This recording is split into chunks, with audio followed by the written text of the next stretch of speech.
Laudetur Jesus Christus.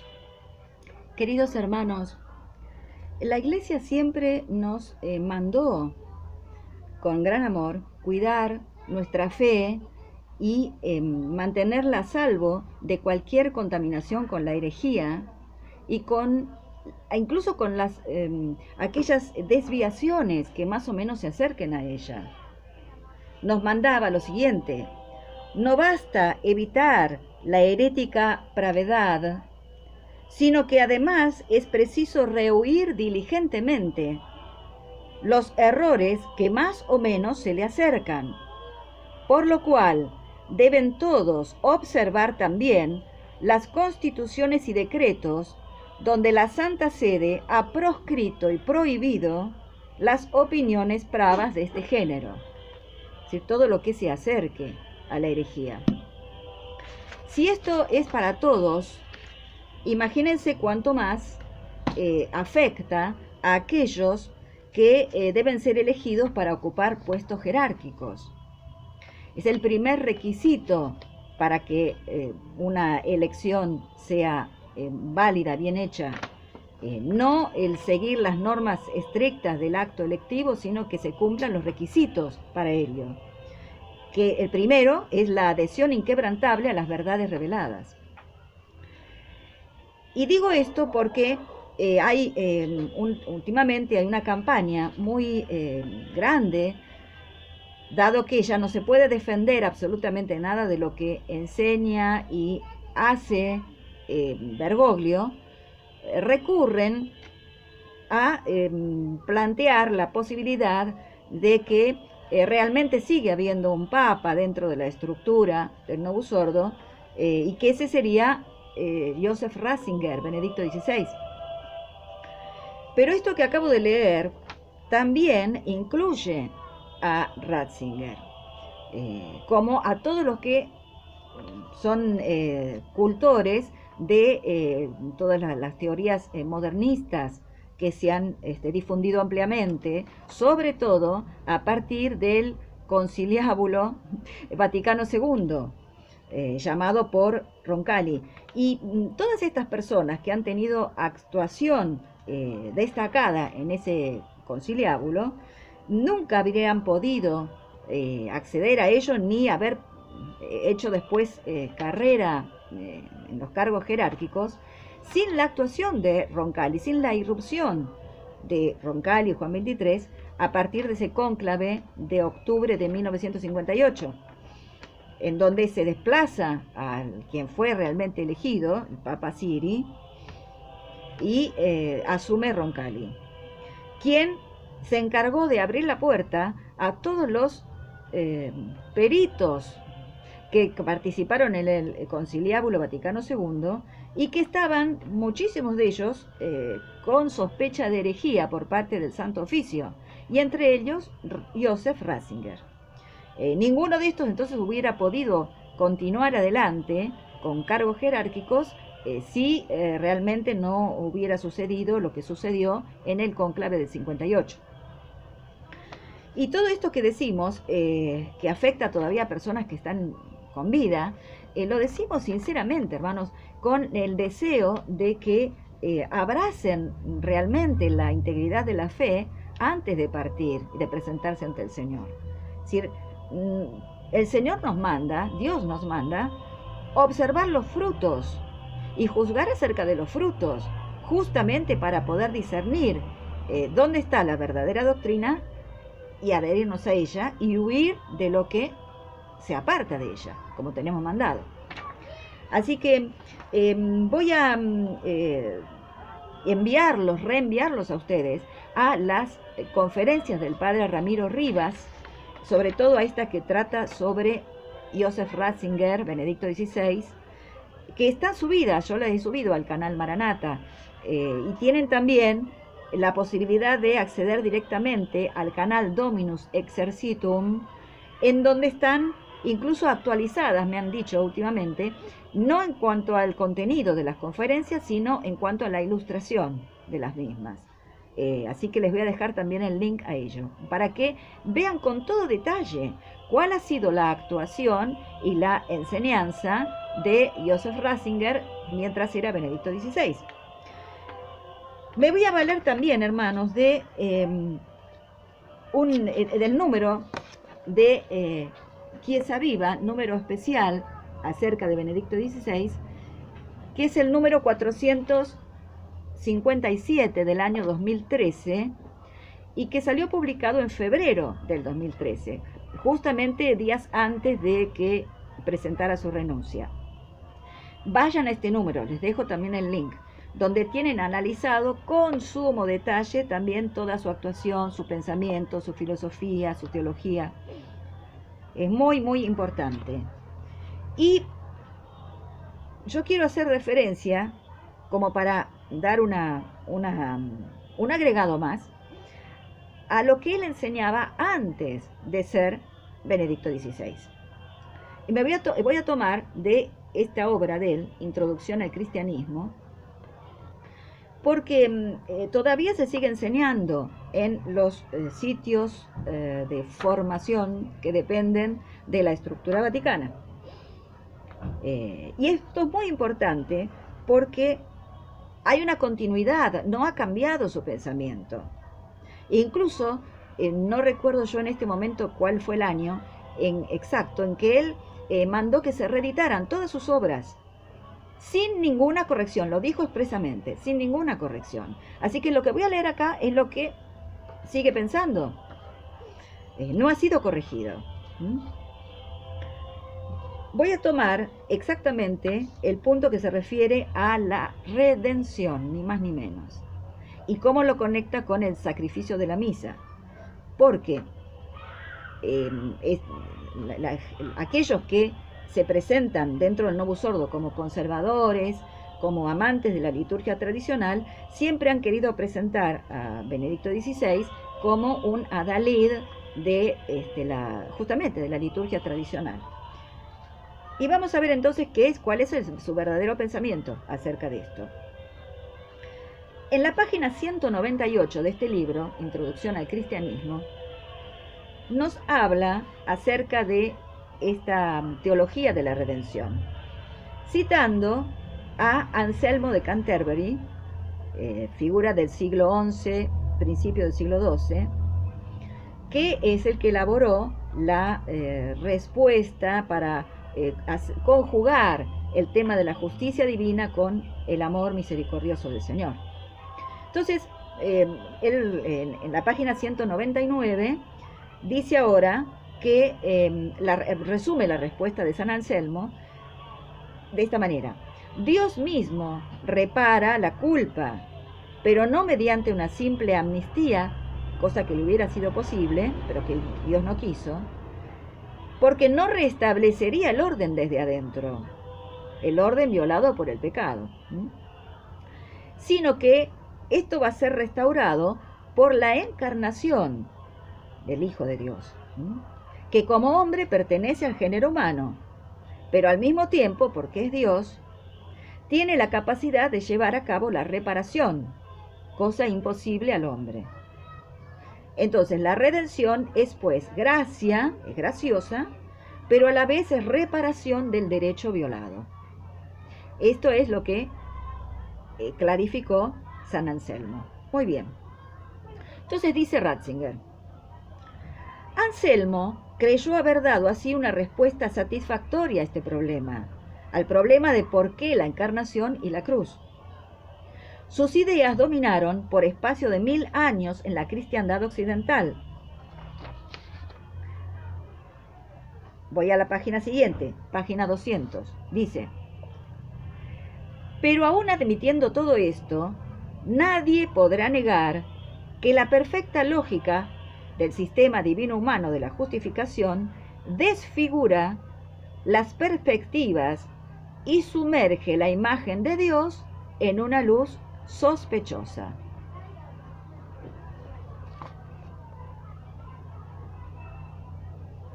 Página 200.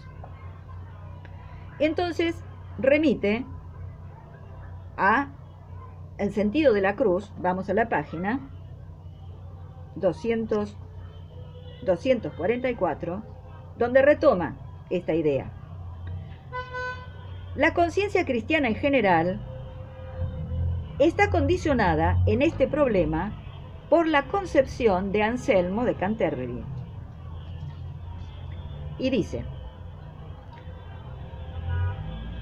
los devocionarios presentan la concepción según la cual en la fe cristiana nos encontramos con un Dios cuya severa justicia exigió el sacrificio de un hombre, el sacrificio de su hijo, de su propio hijo, un hombre que es Dios, decimos nosotros, por favor. Y fíjense lo que dice ahora, página 245. Esta concepción se ha difundido tanto cuanto falsa es.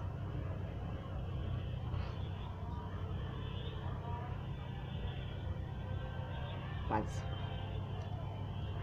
La Biblia no nos presenta la cruz como pieza del mecanismo del derecho violado.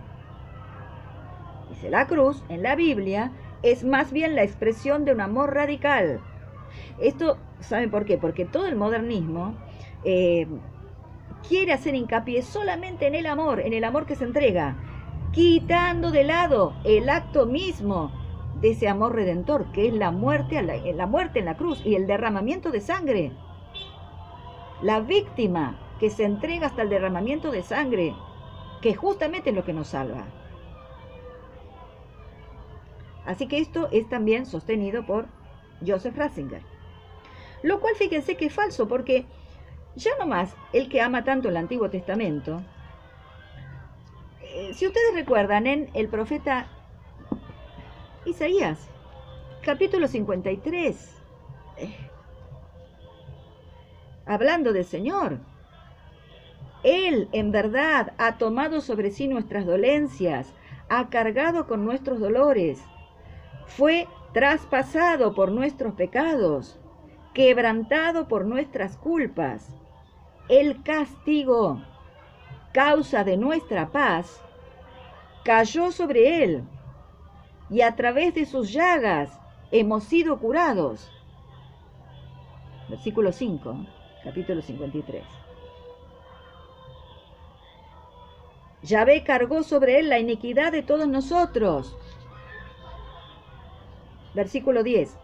Yahvé quiso quebrantarle con sufrimientos, mas luego de ofrecer su vida en sacrificio por el pecado, verá descendencia, vivirá largos días, y la voluntad de Yahvé será cumplida por sus manos. Más adelante, versículo 11. Mi siervo el justo justificará a muchos por su doctrina, y cargará con las iniquidades de ellos.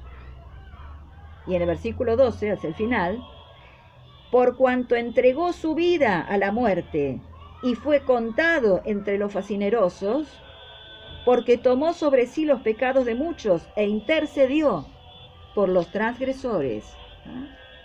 Fíjense ustedes, el castigo de nuestra paz cayó sobre Él, en sus llagas hemos sido curados, por favor. Y todo, el mismo Nuevo Testamento, ¿cómo? ¿San Juan acaso no lo presenta al Señor como el Cordero de Dios? Este es el Cordero de Dios, el que quita, el que lleva el pecado del mundo, dice en la traducción de Straubinger. El Cordero, el que tiene que ser sacrificado, cuya sangre debe ser derramada. Y el Señor mismo no se presenta como buen pastor, el que da la vida por sus ovejas. La da hasta perderla, con derramamiento de sangre, ¿entienden? Y en el Apocalipsis no se nos presenta al Cordero inmolado: por tu sangre compraste para Dios hombres de toda raza, pueblo, lengua y nación, y has hecho de ellos un reino de sacerdotes, y reinan sobre la tierra. Es la sangre del Señor, ¿entienden? Es lo que toda esta línea se empeña en borrar, no por casualidad. Porque si ustedes recuerdan esa magnífica película de Mel Gibson, La Pasión de Cristo, fíjense, toda la vida del Señor ha sido el acto de amor más grande. Estando colgando en la cruz, estaba amando hasta el final. Pero ¿cuál es el momento exacto en que toda la humanidad es arrebatada de las garras de Satanás? ¿Cuándo? Cuando el Señor expira, cuando muere, cuando derrama la última gota de su sangre. Si ustedes se fijan en esa imagen, es exactamente en la muerte del Señor como Satanás, desde lo más profundo del abismo, pega ese grito terrible. ¿Se dan cuenta entonces? ¿Cuál es la jugada malvada de toda esta teoría? Es borrar exactamente la acción redentora con la muerte, con el derramamiento de sangre. Terrible esto, ¿no? Terrible. Bueno, aplicado esto a la misa, estas cosas me impresionan mucho, miren. Dice más adelante, en la página 250, nuestro texto afirma, sin embargo, que Jesús ofreció su sangre, destacado, con la que realizó la justificación. Pero, enseguida agrega, esta sangre no hemos de concebirla como un don material, como un medio de expiación cuantitativo, sino simplemente la concreción del amor. Sí, que entienden cuál es la...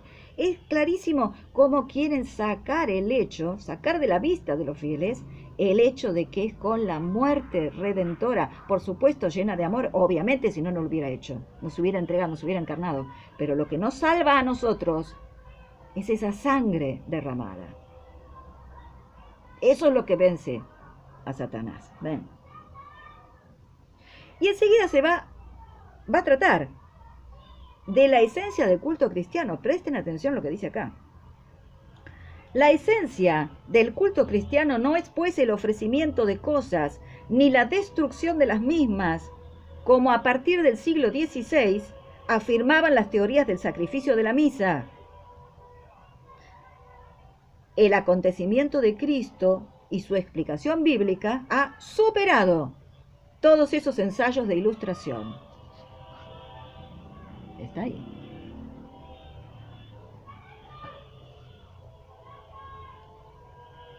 ¿Se entiende? Él borra este acto redentor, la necesidad de que la víctima sea destruida. Sin derramamiento de sangre no hay redención, hermanos. Esa es la verdad. Y más aún, en la página 254 va a decir lo siguiente. Esencialmente, hemos también dado respuesta a la pregunta que nos hacíamos al principio. ¿No es indigno de Dios pensar que exige la muerte de su Hijo para aplacar su ira? A esta pregunta solo puede responderse negativamente. Dios no pudo pensar así. Nada tiene que ver con la idea neotestamentaria de Dios. Los que se escandalizan por lo que dice Bergoglio, sepan que ya lo dijo antes Benedicto XVI, siendo Joseph Ratzinger, pero les digo, esto no ha sido corregido, continúa en auge. Y una cosa más, para no ser ya tan largo esto, y no lo quiero cortar para no interrumpir la exposición. Una cosa más, acerca del descendimiento del Señor a los infiernos, y acerca del infierno en sí. Fíjense lo que afirma en la página 260 de esta introducción al cristianismo. Dice, el núcleo significativo del descendimiento a los infiernos, que es la participación en el destino mortal de los hombres. Si el infierno sería eso, el que descendió a los infiernos, el Señor sería que participó del destino mortal de los hombres. Y en la página 262 dice, hablando del descendimiento a los infiernos también, la frase afirma pues que Cristo pasó por la puerta de nuestra última soledad, el abandono. Eso es el infierno. El infierno queda así superado, mejor dicho, ya no existe la muerte, que antes era el infierno. Hermanos, todos aquellos que defienden la posibilidad de que siga siendo Papa Católico Benedicto XVI, por favor, siéntense a leer y a estudiar lo que se debe estudiar.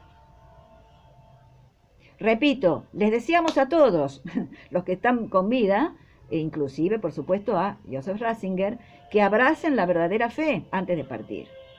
Pero de ninguna manera los que están fuera de la fe plena no pueden tener ningún cargo jerárquico. Maranatá, ven Señor Jesús. Dios los bendiga.